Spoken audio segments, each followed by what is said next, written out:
All right, so you ever get that feeling that investing is, just for people with a ton of extra cash lying around?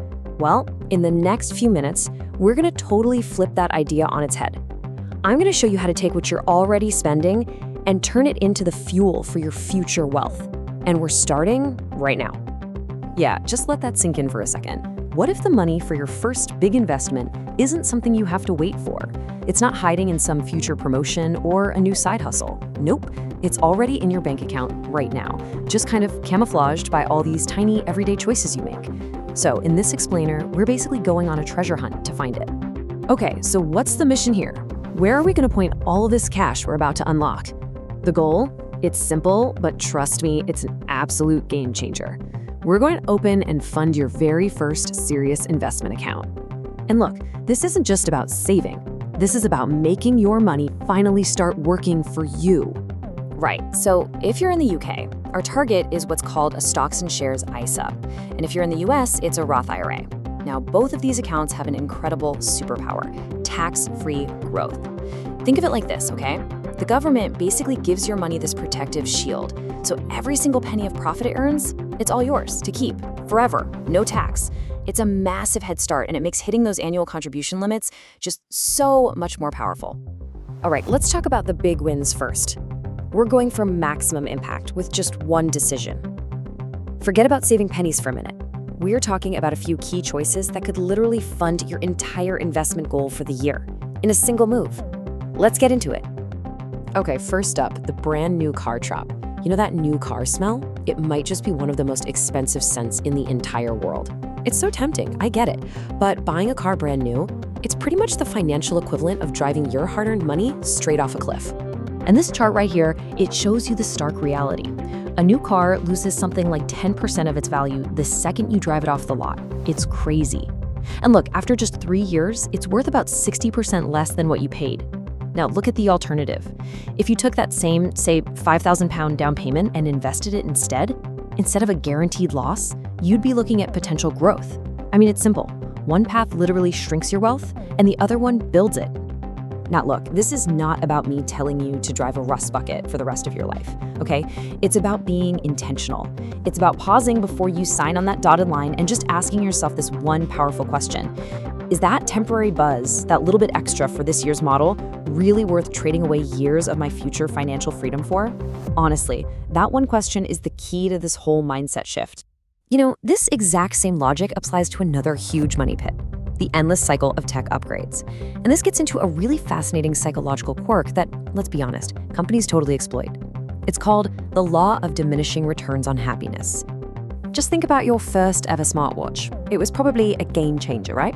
The happiness boost you got from it was massive, but upgrading from last year's model to this year's, as you can see on the chart, the extra happiness you get is, well, it's tiny. It's such a minor improvement, but it still costs you hundreds of pounds or dollars. And that exact same money could be generating real wealth for you in your investment account instead of just sitting in a slightly faster watch on your wrist. Okay, so we've tackled the giants. But hey, you don't need to slay a dragon to build wealth.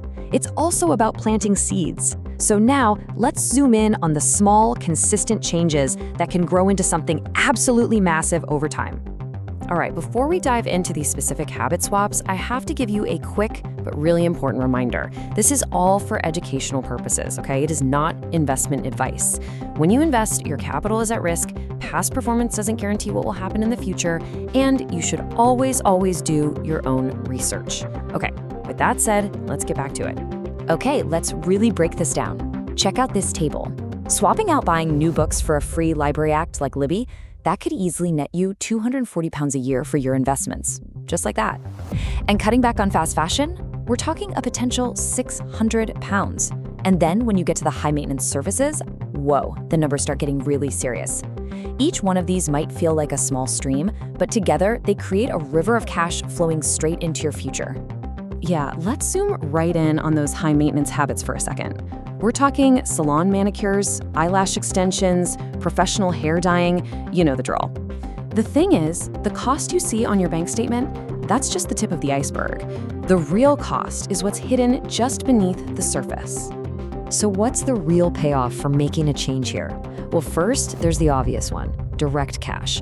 money you can immediately put to work in your ISA or Roth IRA. But the second benefit, and this is just as powerful, you get your time back. That hour or two in the salon, that's an hour you could be using to actually learn about investing or plan your financial goals. So you see, you're not just saving money, you're investing time in your own financial education. It's a double win. Here are 2 more really sneaky ways your money just vanishes. First, souvenirs. Come on, let's be honest, most of them just end up gathering dust, right? A simple travel journal can create far richer, better memories, and it's basically free. And then there are sales signs. Oh man, they are a brilliant marketing trap. You have to remember this. If you buy a 200-pound jacket for 140 pounds, you did not save 60 pounds. You spent 140 pounds that you weren't planning to spend. And that's 140 pounds that could have been growing for your future. So this is what it all comes down to, really, the final trade-off. It's your choice. Every single time you're about to spend money, you're standing at a crossroads. And it's a choice between 2 very, very different futures.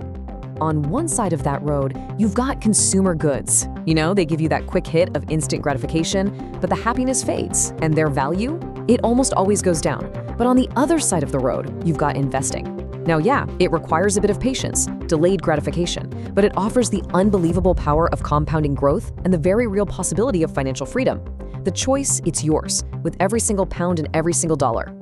So, I'm gonna leave you with this one final question. And hey, don't try to change everything all at once. That's not the goal. Just focus on this week. As you go about your days, just ask yourself this: what is one conscious trade-off I can make this week to give my future self a wealthier, freer life? Whatever that answer is, that's your first step on what's gonna be an incredibly exciting journey.